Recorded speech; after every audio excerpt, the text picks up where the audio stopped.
এত বছর পর নিজের রুমটা আশ্চর্যান্বিত নয়নে দেখছে আবির। সেই পরিচিত ঘ্রাণ, যেখানে সে নিজের জীবনের 12টা বছর কাটিয়েছিল। যেই রুমটা ছিল তার একান্ত ব্যক্তিগত, আজও তাই আছে। একটা জিনিসও এদিক সেদিক হতে দেননি আবিরের মা মালিহা খান।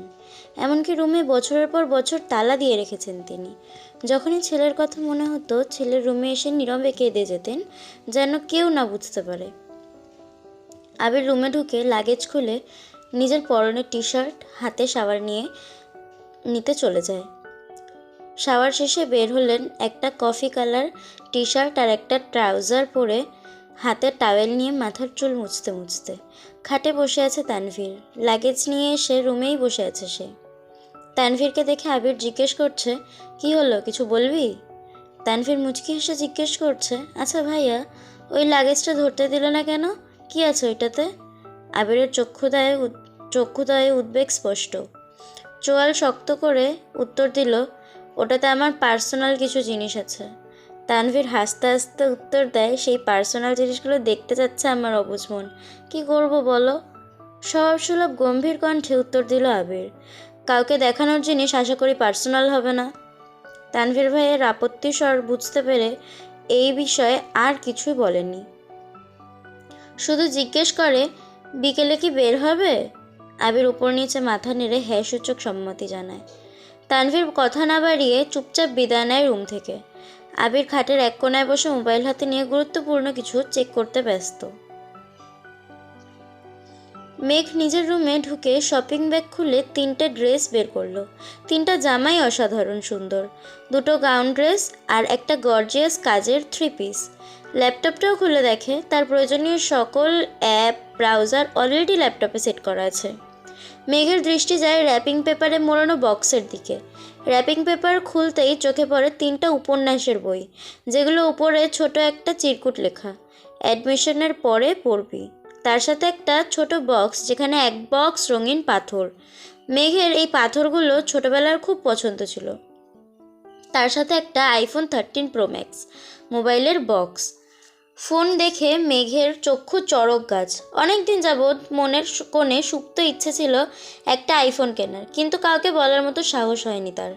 এগুলো দেখে খুশিতে গদগদ হয়ে পড়েছে মেঘ। ইন্টার সেকেন্ড ইয়ারে পড়াকালীন মেঘের যখন কলেজ, প্রাইভেট, কোচিং সব মিলিয়ে ব্যস্ততায় দিন কাটছিল, তখন তানভীর তার পুরনো একটা ফোন দিয়েছিল মেঘকে। সিমটাও ছিল তানভীরের।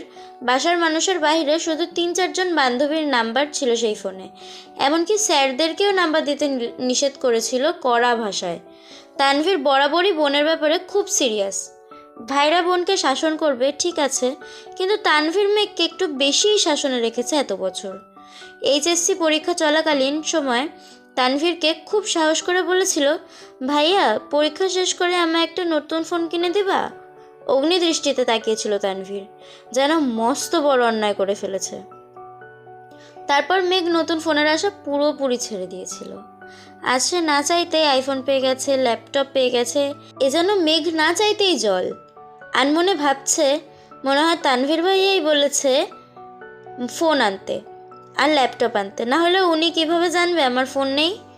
এদিকে 1 ঘন্টা যাবৎ ফোনে মনোযোগ দিয়ে কি যেন কাজ করছে আবির। হঠাৎ আদি দৌড়ে এসে দাঁড়ায় দরজায়। আদি বলে, ভাইয়া তোমায় খেতে রাখছে, যা আসছি। 10 মিনিটের মধ্যে সাদা শার্ট পরে রেডি হয়ে নিচে নামলো আবির। অসময়ে তেমন কেউ নেই নিচে। বিকেল 4টা বাজে। সবার খাওয়া শেষ অনেক আগেই। মালিহা খান বসেছিলেন ছেলের জন্য। ছেলের ফিটফাট হয়ে রেডি হওয়া দেখে মালিহা খান জিজ্ঞেস করছেন, কোথাও যাবি? আবির বলল, হ্যাঁ একটু কাজ আছে। আবির চুপচাপ খাবার খাচ্ছে। ছোটবেলায় যা যা সে পছন্দ করতো তা সব রান্না হয়েছে আজ। সব খেতে পারেনি, যতটুকু সম্ভব খেয়ে উঠে পড়েছে। এর মধ্যে তানভীর হাজির হয়েছে, শান্ত কণ্ঠে বলল, ভাইয়া রেডি আমি, এখন যাবে নাকি লেট হবে? এখনই বের হব। মালিহা খান রান্নাঘর থেকে ডেকে বললেন, গাড়ি নিয়ে বের হবি না? চাবি নিয়ে যা। গাড়ি লাগবে না আম্মু। 2 ভাই বের হয়ে গেল। যৌথ পরিবারগুলোর সবচেয়ে আনন্দময় সময় হলো সন্ধ্যাবেলা। বাড়ির সকলে মিলে হইচই করে বিকেলের নাস্তা খাওয়া, একটু টিভি দেখা, খেলাধুলা করা, আড্ডা দেওয়া। সমস্যা শুধু বড় ভাই। তানভীর সবসময় মেঘকে চোখে চোখে রাখে, কি করছে কি না করছে, কখন খাচ্ছে, পড়াশোনা করছে কি না, এসব কিছু দেখাই যেন তার একমাত্র কাজ। কিন্তু মিম আর আদিকে কোনোদিন একটা ধমক পর্যন্ত দেয়নি তানভীর। এ কেমন দুমুখো ব্যবহার! তানভীর যতক্ষণ বাসার বাইরে থাকে মেঘ ততক্ষণ মুক্ত, স্বাধীন। তানভীর বাসায় না থাকায় 3 ভাই বোন মিলে ছোটাছুটি করছে। মেঘ যা বলে ছোট দুইটা তাই করে। মেঘ আর আবিরের এখনও দেখা হয়নি। মেঘ কোচিং থেকে এসে রুমে যে ঢুকেছিল তার গিফট নিয়ে ব্যস্ততার কারণে সবে মাত্র রুম থেকে নিচে এসছে। অন্যদিকে আবির বাসা থেকে চলে গেছে আরও 2 ঘন্টা আগে। মেঘ, মিম আর আদির ছোটাছুটি শেষ হয় বড় আব্বু জনাব আলী আহমেদ খানের বাসায় প্রবেশ করা দেখে। আলী আহমেদ খান বাসায় ঢুকতে ঢুকতে নিজের স্ত্রী মালিহা খানকে জিজ্ঞেস করলেন, আবির কোথায়? মালিহা খান উত্তরে বললেন, ও তো তানভীরকে নিয়ে বের হলো, বলল কি কাজ আছে। আলী আহমেদ খান সোফায় বসতে বসতে মেঘের দিকে তাকে প্রশ্ন করলেন, পড়াশোনার কি অবস্থা আম্মু? মেঘ শান্ত স্বরে উত্তর করল, আলহামদুলিল্লাহ বড় আব্বু। তবে তবে কি? বড় প্রশ্ন করল আলী আহমেদ খান। আমার ফিজিক্স আর ম্যাথে একটু সমস্যা, কোচিংয়ের সাথে কুলাতে পারছি না, প্রাইভেটগুলোতেও অনেকটা এগিয়ে গেছে। আলী আহমেদ খান বললেন, ঠিক আছে, তোমার জন্য প্রাইভেট টিউটর নিয়ে আসবো, কাল বা পরশুর মধ্যেই ম্যানেজ করতেছি। তুমি চিন্তা করো না, মন দিয়ে পড়াশোনা করো আম্মু। তোমার ভাই তানভীর তো আমার কোনো কথা শুনে না, আর না শুনে তোমার আব্বুর কথা। কোথা থেকে মাথায় ভূত চেপেছে রাজনীতি করবে? পড়াশোনায় গুরুত্ব না দিয়ে রাজনীতিতে গুরুত্ব দিচ্ছে। তুমি পড়াশোনা করো ভালো করে, মেডিকেলে অথবা ঢাকা বিশ্ববিদ্যালয়ে যেন চান্সটা হয়ে যায়। জি বড় আব্বু, চেষ্টা করব। খেয়েছো কিছু তোমরা? আলী আহমেদ খান জিজ্ঞেস করলেন। এবার উত্তরটা মিম দিল, হ্যাঁ বড় আব্বু, খেয়েছি আমরা। ঠিক আছে, এখন রুমে গিয়ে পড়তে বসো। 3 ভাই বোন কোনো কথা না বলে 3 দিকে যার যার রুমে চলে যাচ্ছে। রাত 9টায় বাড়িতে ঢুকে আবির আর তানভীর। খাবার টেবিলে খেতে বসেছেন 3 ভাই আর আদি। মিম, মেঘ কেউ নেই। রান্নাঘরে 3 জা খাবার রেডি করছেন। বিকেলে আবির সাদা শার্ট পরে বেরিয়েছিল। সাদা শার্টের 2-3 জায়গায় একটু একটু রক্ত লেগে আছে, আর আবিরের হাতে 3টা 1 টাইম ব্যান্ডেজ লাগানো। নজরে পড়ে ইকবাল খানের। কী রে আবির, তোর হাতে কি হয়েছে? শার্টেই বা দাগ কিসের? এই কথা শুনে ছুটে আসেন মালিহা খান। কি হয়েছে আবির? বুকের ভেতর ছ্যাদ করে উঠছে। একমাত্র ছেলের শরীরে একটা আঁচড়ও মা সহ্য করতে পারেন না। আবির বলল, তেমন কিছু না, হাতে একটু লেগেছিল, ঠিক হয়ে যাবে, চিন্তা করো না। আর কথা না বাড়িয়ে সিঁড়ির কাছে চলে যায় আবির। আলী আহমেদ খান ছেলের দিকে তাকিয়ে প্রশ্ন করেন, খাবে না? না আপু, বিকেলে খেয়েছি, খিদে নেই। এই বলে রুমের দিকে চলে যায় আবির।